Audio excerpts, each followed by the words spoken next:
नमस्कार शेतकरी मित्रांनो, आज आपण आच्छादनावरती भात, मधुमका, मूग या लागवडीचे तंत्रज्ञान जाणून घेऊया।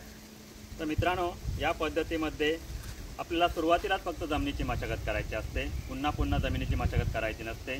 त्यामुळे मे महिन्याच्या अखेरीस संपूर्ण क्षेत्र आपलं नांगरून घ्यायचं आहे, जमीन चांगली भुसभुशीत करून घ्यायचं आहे, त्यामध्ये शेणखत मिसळून घ्यायचं आहे, नंतर जमिनीची लेवल करून घ्यायची, नंतर आवश्यक त्याप्रमाणे नेहमीच्या पद्धतीने गादीवाफे किंवा रुंद गादीवाफे तयार करून घ्यायचे आहेत। आवश्यक त्या ठिकाणी मातीचे बांध घालून घ्यायचे आहेत, जेणेकरून रब्बी हंगामातील मधुमका आणि उन्हाळी हंगामातील मूग पिकाला पाणी देणे सोयीचे होईल।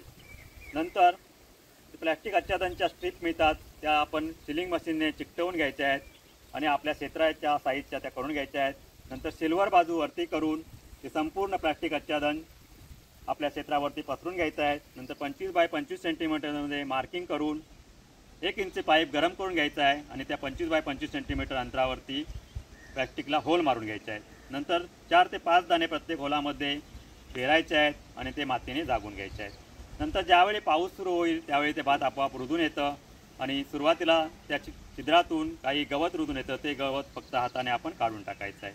नंतर जे आपल्याला खतं द्यायची आहेत ती खतं बाजूला होल करून द्यायचं आहे।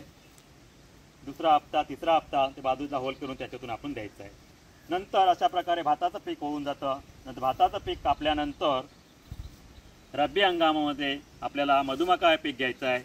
ते साधारण आपल्याला 50 बाय 25 सेंटीमीटरमध्ये अंतरावर घ्यायचं असल्यामुळे भाताची एक वळ सोडून द्यायची आहे आणि आपल्याला त्या भाताच्या आव्यामध्ये लोखंडी पाईपने होल मारायचा आहे आणि होलाच्या तळाशी रासायनिक खतं टाकायचे आहे। नंतर तो संपूर्ण होल शेणखत आणि माती एकाच एक प्रमाणात मिश्रण करून भरून घ्यायचं आहे आणि त्याच्यावरती मधुमकाचा एकच दाणा आपल्याला पेरायचा आहे। नंतर जी खतं द्यायची आहेत दुसरा आणि तिसरा हप्ता तो बाजूला जो होल केलेला असतो त्या होलातून द्यायचा आहे।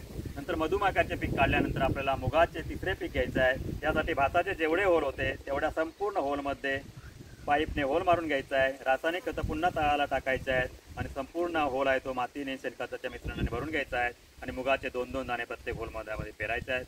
अशा प्रकारे आपल्याला 3 पिकं एका प्लॅस्टिक आच्छादनामध्ये घेऊन झालेले आहेत।